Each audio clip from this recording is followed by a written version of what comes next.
Dachigam national park എവിടെ സ്ഥിതി ചെയ്യുന്നു? ജമ്മു കാശ്മീർ. ഡച്ചിങ്ഗാം എന്ന വാക്കിൻ്റെ അർത്ഥം 10 ഗ്രാമങ്ങൾ. ഹംഗൾ മാനുകളെ ഇവിടെ സംരക്ഷിക്കുന്നു. ഖേലോ ഇന്ത്യ യൂണിവേഴ്സിറ്റി ഗെയിംസ് 2024 കിരീട ജേതാക്കൾ ചണ്ഡീഗഡ് യൂണിവേഴ്സിറ്റി. 4ാമത് ഖേലോ ഇന്ത്യ യൂണിവേഴ്സിറ്റി ഗെയിംസിന് ആതിഥേയത്വം വഹിച്ചത് ഗുവാഹത്തി. ഭാഗ്യചിഹ്നം Ashtalakshmi. 2029 world police and fire ഗെയിംസിന് ആതിഥേയത്വം വഹിക്കുന്ന സംസ്ഥാനം ഗുജറാത്ത്. റിസർച്ച് ആൻഡ് അനാലിസിസ് വിങ്ങിൻ്റെ പുതിയ മേധാവി Parag Jain.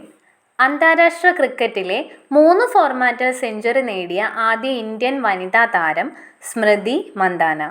2025 hockey India masters കപ്പിൻ്റെ ആദ്യ പതിപ്പ് എവിടെയാണ് നടന്നത്? ചെന്നൈ, തമിഴ്നാട്. വനിതാ വിഭാഗം ജേതാക്കൾ ഒഡീഷ. പുരുഷ വിഭാഗം ജേതാക്കൾ തമിഴ്നാട്. രാജ്യത്ത് മൊബൈൽ വോട്ട് രേഖപ്പെടുത്തുന്ന ആദ്യ സംസ്ഥാനം ബീഹാർ. യൂണിയൻ പബ്ലിക് സർവീസ് കമ്മീഷന്റെ പുതിയ ചെയർമാൻ അജയ് കുമാർ. UPSC ഒരു സ്വതന്ത്ര ഭരണഘടനാ സ്ഥാപനമാണ്. ഭരണഘടനയുടെ 315 വകുപ്പ് അനുസരിച്ച് കേന്ദ്രത്തിനും സംസ്ഥാനത്തിനും പബ്ലിക് സർവീസ് കമ്മീഷനുകളെ രൂപീകരിക്കാം. കേരള ഹൈക്കോടതിയിലെ ആദ്യ വനിതാ ഡെപ്യൂട്ടി സോളിസിറ്റർ ജനറലായി നിയമിതയായത് അഡ്വക്കേറ്റ് OM ശാലിന.